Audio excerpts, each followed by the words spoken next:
Hello everyone, so in this video we're going to be investigating the Zionist YouTuber Dead Domain. Now, this Zionist YouTuber had some criticisms of my research apparently. This is someone who I've refuted before, and she never actually bothered to respond to my refutation.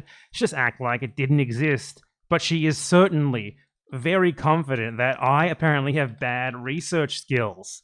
So, we're going to look into one of her videos in response to this claim and see what her research skills are like.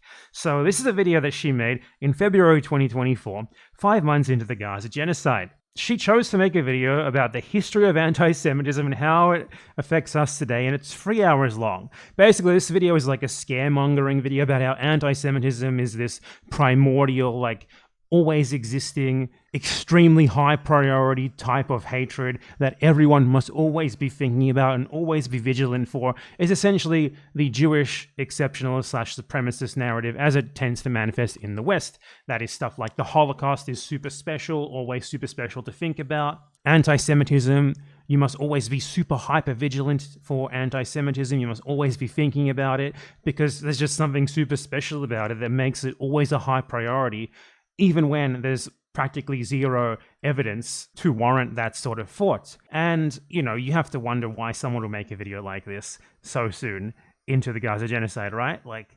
It's just really fucking weird to have your priorities so out of line that you make a video, a 3 hour long video at that probably took you a long time to make in spite of how terrible it is, about anti-Semitism, while an openly declared Jewish Supremacist state, supported by 80% of Jews worldwide, is outright massacring people in the name of Jewish supremacy because those people aren't Jews.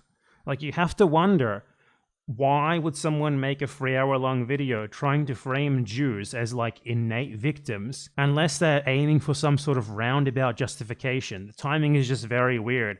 It makes about as much sense as making a video about anti-German stereotypes and how Germans are somehow victims in the middle of the Holocaust. So let's investigate this video. Obviously, I'm not going to watch the whole thing because it's 3 fucking hours long. I'd rather not want to die today. But there are nonetheless some very interesting moments in here. So firstly, I want to note that according to her, this video was made in collaboration with the JFCS Holocaust Center. I'd also like to thank Patrick Dune for helping me get in touch with Yedida Canfer, who is Director of Programming at the JFCS Holocaust Center in San Francisco. I just want to note, these people have this really weird human centipede thing going on where they all edit each other's scripts and stuff and read over them, and I just find that so weird because I produce content that is a billion times better than this and I don't do any of that. I feel like you should be able to assess your own work well enough and handing it off to other YouTubers of all people, at least pay an academic or something to review it, a YouTuber, some other know-nothing YouTuber is the person who you choose to edit your work for you.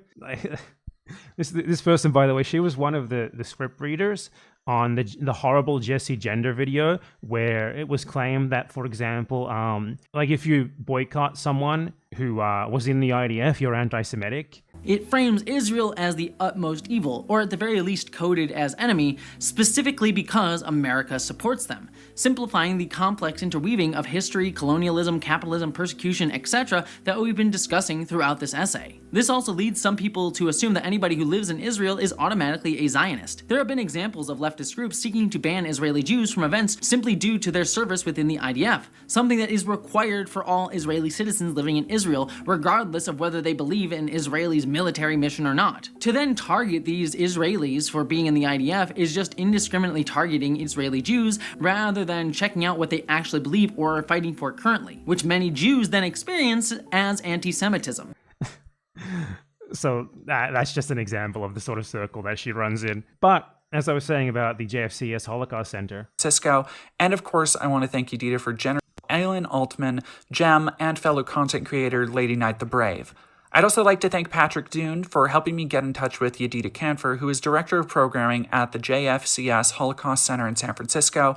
Okay, I don't understand why you would have to do that for some shitty YouTube video about anti-Semitism, but either way, let's look into the JFCS Holocaust Center. What do they say? The Jewish Family and Children's Services of San Francisco. They have a page called resources during the Israel-Hamas war. You already fucking know what these people are. Responding to anti-Semitism and understanding the Israel-Hamas war, they link an article called Seven Ways Some Anti-Israel Protests Spread Anti-Semitism, a background on Hamas, guide for recognizing and responding to anti-Semitism, history of anti-Semitism, how to talk to neurodiverse children about the Israel-Hamas war, how you can help Israeli families in need, donate to Israel. For her video about anti-Semitism that she made, in the midst of Israel committing a Jewish supremacist genocide against Palestinians using the Holocaust as justification, she got in contact with an organization's Holocaust Center, an organization that is just outwardly Jewish supremacist and pro-Israel. Yeah, I mean, this is her level of research. This is someone who accuses me of not being good at research. I don't even know what to say. Anyway, let's continue. Now, she very much engages in like this sort of myth here that anti-Semitism is very hard to define. Anti-Semitism is a special kind of racism that exists outside of like this spectrum of regular discrimination, where there's all these special unique traits, these tropes that you always need to be looking for and be vigilant for at all times, which is very much a Jewish supremacist / Jewish exceptionalist notion. Anti-Semitism isn't a special form of racism. Its supposed tropes are often weaponized by Jews against other people, nowadays way more than they are against Jews by anyone, especially not in circumstances of consequence. Like supposed anti-Semitic tropes, like control in the background, there being like this all-controlling cabal. Those tropes are used by Israel against Palestinians and against pro-Palestine people. Like, you know, about how they say like Hamas controls the UN, Hamas controls everything. That's the trope of like control from the shadows, right? So there's clearly nothing exceptional about anti-Semitism. The things that you believe to be exceptional about anti-Semitism can just as easily be applied to any other group of people, and they can be applied by Jews themselves against those groups of people. So I take exception to a description of anti-Semitism here, which you're going to see in a second. Of course, I want to thank Yedida for generously taking the time to look the script over as well. Much like Judaism itself, anti-Semitism can be hard to define. It takes many forms and can be aimed at ethnicity, religion, or both. No, that is incorrect. Anti-Semitism specifically is something different to anti-Judaism, which is against the Jewish religion, right? We make these distinctions in other cases. I don't know why you wouldn't hear. A good example of this is that Martin Luther was an anti-Jewish, anti-Judaism, but not anti-Semitic in the way that we understand as like a racial prejudice, as like a prejudice against this specific group of people, not solely on a religious basis. What I mean by that is that Martin Luther hated the Jewish religion, but he believed that Jews could convert to Christianity and then they should be treated equal. They should be treated the same as anyone else. That's anti-Judaism. Anti-Semitism is different. Anti-Semitism is anti-Jewish ethnic or racial prejudice, meaning more like the Spanish style of anti-Semitism, where even Jews who converted to Christianity were still viewed upon as having like innately tainted blood, something called impurity of blood. And that's an important distinction to make because it is different. It is very different to be against a religion than just against a racial group of people. Now, sometimes these things can obviously be muddied because, you know, a lot of people who are legitimate anti-Semites use like they cite the Talmud and stuff like that, but they also hate Jews on an ethnic basis, and that's the distincting thing here. Big thing with Islamophobia. I don't like the term Islamophobia because Islamophobia really isn't Islamophobia. It's more of a cover for anti-Arab / anti-Middle Eastern / really any like brown person racial hatred. The reason why Westerners hate Islam a lot of the time is because of the people who practice it, not because of the religion itself. If those people were Christian, you know, if the religions happen to be reversed and Europe was Muslim and the Middle East was Christian, they would hate Christianity. You know what I mean? This is something to do with like colonial power relations, the necessity to like demonize, you know, people in the third world who are your colonial victims. So there's a clear difference here. Like I'd say I'm technically against all religion in that I think eventually they shouldn't exist. So I'm anti-Christian, I'm anti-Judaism, I am anti-Islam. Don't tell the Muslims I said that they love me. That's obviously a very different thing to being anti the actual groups of people, right? You know, it's pretty normal to be able to say that you're anti-Christian. I think this is very accepted in Western societies to be anti-Christian. A lot of people are very much anti-Christian. That doesn't mean they're against like Christians as like an innate group of people. It means they're against the Christian religion, and maybe they don't like the people who practice it as well, which, I mean, valid in a lot of cases. And it's important to remember the difference between those things because there very much is one. I'll try to explain here, but broadly, anti-Semitism refers to prejudice against the Jewish people for any flimsy old reason.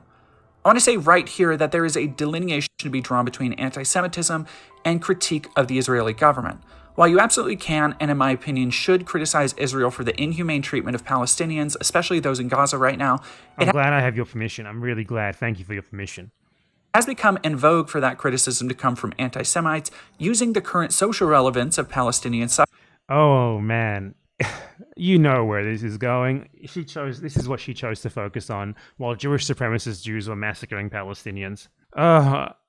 This is someone who claims that I'm bad at research, and literally a year ago she was making videos like this to basically do PR for Jewish supremacists from the left flank. And you might say, oh, but she's changed or whatever. Maybe she has. Maybe she has changed since then. But if a fucking year ago you were doing shit like this, maybe you should be a little bit humble about your research skills and about your ability to assess geopolitics and politics in general and the world in general and really anything. Because you're 30 years old maybe? And you just learned that Palestinians have the right to resist 6 months ago. Maybe you're not quite fit to be calling out others for that supposed lack of research ability yet. I don't know, man. To push their bigoted ends. This includes both right and left-wing accounts on Twitter who have been spreading you see, left-wing anti-Semitism. Whenever you see someone bring that up, you know it's someone who's trying to peddle soft Zionism.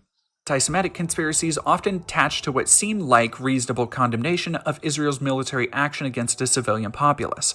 You should always critique Israel's military action. You should also critique Israel's military action against supposed military targets, because they have no right to fight Palestinian resistance fighters either. Maybe she's changed her opinion on this, but it's still fucking indicative of a severe lapse in judgment. And the fact that people have to bully you into changing your opinion on this rather than you being able to learn about it yourself when it's so fucking obvious is a huge red flag. Because anyone with a basic understanding of colonialism, which should be a prerequisite, becoming a fucking YouTuber, a supposedly left-wing YouTuber, can analyze Israel and see what it is from the very beginning. And she's clearly analyzed Israel if she's making a video like this. There are populations of Jewish people all over the world, and with that variation comes a variety of different opinions on things like the Palestine conflict. Assuming someone is for Palestinian occupation just because they're Jewish is, in and of itself, anti-Semitic, as there are plenty of people who are pro-Israel and against the attacks on Palestine. It is behavior more people need to watch out for because, as I'll show, these... Okay. This is an incredibly stupid argument, and it's a great example of how anti-Semitism is treated as this special sort of racism that gets to be declared in situations where it wouldn't be in other cases. Excellent analogy here. If you come across an American, are you discriminating against them if you assume that they support the troops and they are likely imperialists, they're likely in some ways American nationalists, at least liberals/conservatives who tend to be imperialists in the US, and that describes 95% of people there. Is that discriminatory for you to do that? Are you being anti-American? Even if you are, you're fucking justified in doing so. Whenever I meet an American, I am fucking on edge until I find out where they stand politically. This is a normal thing to do. And in that matter, if I meet a black American, I'm going to be way calmer because I know that person is way more likely to be someone who I align with politically, and I don't have to worry quite as much about them perhaps being a massive piece of shit and believing that it's okay to go overseas and massacre people for the US empire. That's one great example of this. Now, if you look at any sort of statistics regarding Jewish opinion on Israel, it's really overwhelmingly popular among Jews worldwide. And this isn't even including the Jews in Israel themselves, because Jews in Israel themselves, which is around 50% of the global Jewish population, overwhelmingly support Israel. The exception to that is a very limited number of activists, probably numbering in the low thousands at most, who are anti-Zionist, legitimate anti-Zionist activists. And I would say around 50,000 to 100,000 Haredi Jews who come from the State of Israel populations, mostly centered in Jerusalem, who are anti-Zionist for religious reasons. But those are the really insignificant numbers. It's still 98%, 99% of Jews in Israel who are pro-Israel, who are Zionists. And then when you look at Jews outside of Israel, they are extremely pro-Israel as well. For example, this recent Pew Research poll, it's about American Jewish support for Israel in the midst of what they call the Israel-Hamas war, aka the genocide. 74% of Jewish adults support military aid to Israel. 77% of Jewish adults say Israel's reasons for conducting genocide are valid. So this is a decidedly Zionist demographic. And whatever the reason for this is, I don't give a fuck. It's their problem. It's not my problem. It's not me or your problem to do PR for this group of people. They're not a special group of people who deserve to be coddled or whatever, If 80% of Muslims in the US supported ISIS, that would have been a huge fucking problem. Around 80% of Jews in the US support Israel, which is essentially Jewish ISIS. That is also a huge fucking problem. You don't beat around the bush on this unless you're like doing PR for Israel, right? So as I said, if it's okay for me to prejudge Americans and be on edge about their potential opinion on like American imperialism, why is it not okay for me to then also have that same feeling regarding Jews, for example, when statistically, empirically, they are just as if not more likely than Americans to hold such abhorrent views. These are regular sort of judgments that we make every single day. Now, someone like this would think that even looking at the statistics regarding Jewish opinions on Israel and just not beating around the bush and saying like, well, 80% of them support genocide and that's their fault, that's their responsibility, they're responsible for that, it's not on me to do PR for them and come up with excuses for them, that's abhorrent, that's disgusting. There's a clear problem with that community. They clearly have a fascism problem and they need to deal with it because it kills people. She thinks that's anti-Semitic for me to say. I guarantee it. I'll say other things that she's probably going to think are anti-Semitic for me to say. Most synagogues, even outside of Israel, are just openly pro-Israel. They even, like, a huge proportion, I'd say 30-40%, raise money for the IDF. They have IDF soldiers come and give talks and shit. That's abhorrent. That's disgusting. She thinks that's anti-Semitic, I'm sure. So, as I said, it's literally no problem with prejudging someone based on what little you know about them when they are from, like, a demographic or a group of people that's incredibly likely to hold a certain political point of view. There's no problem with that whatsoever. You can and should do it. There's nothing wrong with it. It's not anti-Semitic to judge Jews in the same way that you would judge any group of people who are inclined to hold abhorrent and terrible political views, you know? If you came across a German in the midst of World War II, it would have been totally fine for you to question him on his political beliefs. Don't waste your fucking time on that person and then find out later that they're a massive piece of shit when it comes to genocide. I also want to address as well, this is clearly Zionist framing, the way that she said, like, between anti-Semitism and the critique of the Israeli government, not Israel, just the Israeli government. The old reason. I want to say right here that there is a delineation to be drawn between anti-Semitism and critique of the Israeli government. No, I critique Israel, I critique Israelis. I critique Israel as a colonial project. I critique Israelis as basically people with a purely constructed settler identity. Totally fine to do, no problem doing that. If someone like this would call me anti-Semitic for that, but the fact that she's doing that shows that she's totally unfit to be making a video on anti-Semitism from a supposedly left-wing perspective. Israel is responsible for what it does as an entire society because it's a colonial project, a settler colonial project. It's still in the extermination phase of the settler colonial project, still in the consolidation phase of the settler colonial project. This is like being there in like fucking 1840 USA and saying it's okay for you to critique the American government as if all the settlers weren't participating in stuff as well and doing a whole lot of the shit with their own hands. It's not just the government, it's Israel as a whole. That's why it needs to be abolished. So in this video, Dead Domain just outright comes out in favor of the concept of a Jewish ethno-state. Basically, this video is like a big justification for the state of Israel, right? Like, it's anti-Semitism, therefore Israel must exist. Palestinians get to get fucked over. You know, for all of the performative liberal Zionist denouncements of the occupation, her ultimate conclusion is still, well, Jews deserve an ethno-state. Next decades. This perception is where we see the roots of the modern conflict and a lot of anti-Israel and anti-Zionist sentiment. After studying so much, I have a hard time saying Israel and Jewish people around the world aren't entitled to a safe homeland.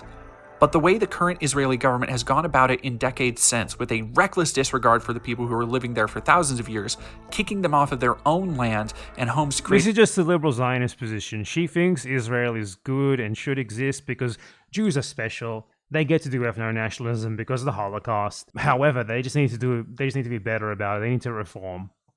Oh man, it's worse than I even expected, honestly. Now, just look at her characterization of Hamas taking power in Gaza. Which is the first and second Antifada, which were The Antifada. Palestinian-led revolts against the Israeli government. Hamas, a radical... No, against Israel, against Israelis, against the very existence of the concept of Israel, not the Israeli government. And they are very just in doing so. Islamic group would manage to overtake Palestine's Radical elections Islamic in 2007. They overtook the elections. I mean, they won them. They overtook them. That's an interesting framing there. And quickly outlawed further elections, cementing them as essentially the main governing group. No, they didn't. There was literally a coup, like a coup attempt from the PA, the Palestinian Authority, which is an Israeli/United States puppet, attempted a coup to prevent Hamas from taking power after they won the elections. That's what happened. And then Hamas won the civil war in Gaza against the PA and kicked them out. So Speaking of inability to fucking research, the framing here is, it's like trying to demonize Hamas, right? Very typical liberal Zionist stuff. You know, you can't denounce Israel without doing a little bit of both sides. Oh my god, guess what term she uses a second after this? Where the region is today. The hardest part about the ongoing Israel-Gaza war as an outsider is knowing Israel-Gaza war. How much the history of struggle means to both sides. Oh yeah, the colonizer and the colonized, the raper and the raped, the murderer and the murdered. Both sides struggle. Prejudices on both sides. And how much worse this Oh my god, it's a cycle of violence narrative. I can't deal with this, man. conflict is likely to get. Prejudices on both sides are only cemented by further violence. Hamas saw their attack as an uprising against tyranny.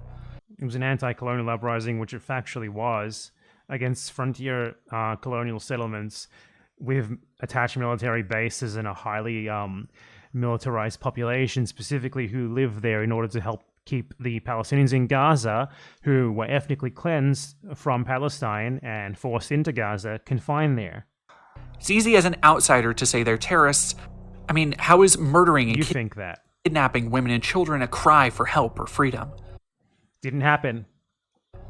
It's not so easy to put yourself in the shoes of a people who have spent generations under occupation, who have been victim to countless open war crimes by the Israeli military who, due to the support of Western governments and Islamophobia, have paid no price for their brutality. Yet, it is easy enough for the government of Israel, led by a far-right It's just so liberal Zionist. The very fact this is so liberal Zionist. I can't believe that someone like this comes at me as if they're like even equipped to do so. Like, at least be good at it. At least be like a Benny Morris type if you're gonna try. Then at least I'd have a little bit of fun. has to be hard as a Jewish person within a Jewish feelings, it has to be hard as a Jewish person. 100 years of the Holocaust to see a group like Hamas extolling openly genocidal and racist rhetoric. Holy There shit. are Holocaust survivors alive today who witnessed Hamas's Oh my god, this is the most liberal Zionist, like, Jewish supremacist bullshit I've ever seen. attack. For Jewish people, a group so besieged through Think about how the Jewish people, like Zionists in this case, because the only way you perceive it this way is if you're a Zionist, think about how they would experience this anti-colonial uprising against their settler colonial ethno state. Think about their feelings. How do they feel about this? to see Put such yourselves in the shoes of the fucking racial nationalist Nazis. a massive outbreak of brazen violence against them can surely only call to mind the events that led to a systematic extermination Oh my God, she's fucking comparing October 7th to the Holocaust. I can't. of 6 million people.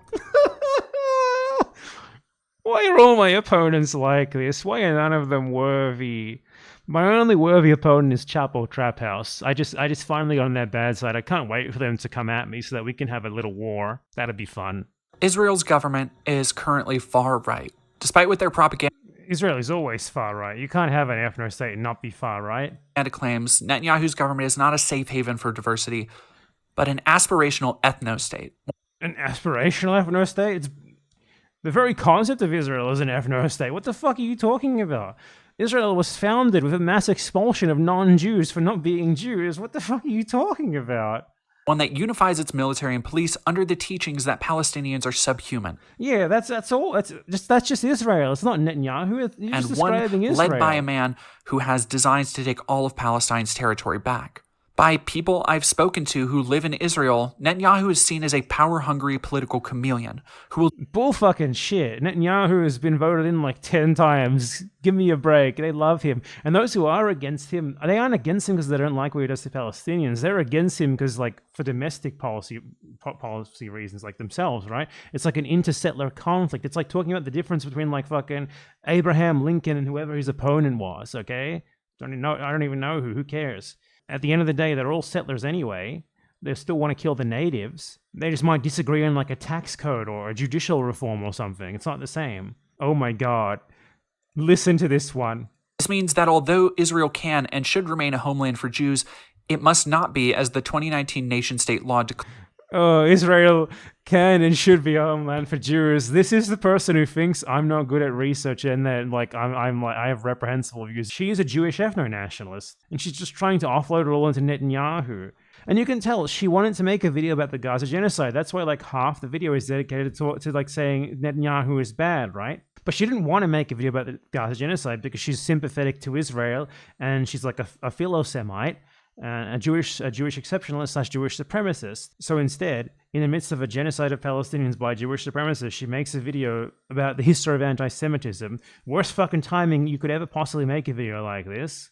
And the fact that half the video is about like Netanyahu, like performative denouncements, liberal Zionist announcements of Netanyahu, and oh, Israel is being misled, but it's still fundamentally a just project that should exist. You can tell that this is specifically a reaction to Gaza. And that just makes it worse than just like making a video about historical anti-Semitism where you don't actually mention present-day Israel or Gaza, which I'd still question why someone was making that video, but at least it's like, it's not dealing with present-day like politics, geopolitics, and the genocide and stuff. But this is very deliberately an attempt to sort of give like Zionism like a left flank defense and a salvation by invoking historical anti-Semitism and anti-Semitism in general in regards to the genocide in Gaza, when those things are not fucking related at all. It's irrelevant, and bringing it up can only ever be an intentional diversion, an intentional attempt to frame the perpetrators as victims. Now, this is just a pretty worthless video, to be honest. I do not understand. This is like the sort of pseudo-intellectual thing that you would make 10 years ago and get lots of praise by like Breadtube fans for, Because people very much convince themselves that like internet Nazism is like the greatest threat to humanity, and thus anti-Semitism is also like the greatest, most important, most urgent threat to humanity, and just wasn't, was it? Because what ended up actually happening wasn't like what they were claiming, which was like some sort of massive resurgence of anti-Semitism in the West resulting in the second Holocaust. It was a Jewish supremacist genocide in Palestine that no one has done anything about. So perhaps you were misguided, because ultimately when you look at the people who are in power, they're not Nazis, they're Zionists. When you look at the USA, basically every single person who's in power in the government is a Zionist, ideologically a Zionist. Now, this is not like, Zog sort of thing. It's like, if you're a Western imperialist, you're just a Zionist. That's how things are. But it's so fucking weird to like have spent the last 10 years focusing on like Nick Fuentes and Alex Jones and stuff, resulting in videos like this sort of thinking, when in actual reality you have an ethno-nationalist Nazi-like regime, settler colonial state, supported by 80% of Jews worldwide in Israel, that has been doing Nazism in practice, supported by Zionists in the highest positions of government all around the Western world. In fact, to even get into government in the Western world, you pretty much have to say that you support Israel. This sort of video is just like the product of that sort of thinking, of this magical thinking, where anti-Semitism is this special kind of racism that's ever present, it's always here, we must always think about it, we must always especially worry about it, even when the actual evidence, as I went over in my main channel video about the supposed rising anti-Semitism crisis, doesn't exist. It's basically all made up. And in actual fact, Jewish supremacy is much worse of a problem, much more urgent of a problem facing the world, given there's a fucking literal Jewish supremacist genocide that has killed minimum hundreds of thousands of people in just 2 years. And even if there wasn't literally that genocide going on, like even before that, you had a Jewish supremacist regime in Israel that has been engaging in an exterminationist campaign against Palestinians since it was even conceived in the late 19th century, which clearly in the present day has been way more urgent of a threat than like Nazis on social media and Nazis who are marginal in real life who are actual real anti-Semites. It's been a massive misdirection, and all of this effort that people had been spilling into like going for easy targets like internet Nazis for the last 10 years should have been put into going after Israel. And the fact that so many of these Breadtube creators never did that has discredited them hugely. And it's just like so out of touch, so out of date to in February 2024 make a video like this. Dead Domain, it took you like more than a year to even say that there was a genocide in Gaza. You spent like the first year of it denouncing Hamas, talking about how Israel has a right to exist and how it's just Netanyahu. And I mean, to be fair, you probably still say that now, but I mean, I'm giving you some credit and assuming you've changed your mind a little bit. And just how dare you, being this behind on realizing, oh, maybe settler colonialism is bad, post saying that I'm bad at research, that my conclusions are wrong, that I don't do good work. 1/10 of one of my decent videos is better than your entire library. Okay, this is like her magnum opus as well. I'm glad that I'm having an effect on these people though, because last time I had like a Twitter confrontation with her, I ended up making that video. If you remember, it was my second channel video about American unions being imperialist. That was spurred from her like getting angry at me saying that, and she ended up reacting to me calling her out by making a little video here called "Do Not Look Away from the Genocide in Gaza Now." This was 100% a reaction to me responding to her on Twitter and being like, "Hey, you're a Zionist," because I found her like her tweets where she was like denouncing Hamas and shit like that. So I mean, my pressure is having an effect on these people. I'm glad. Hopefully this one also has an effect on her and gets her to correct her course, as hard it will be to admit that it was because of me.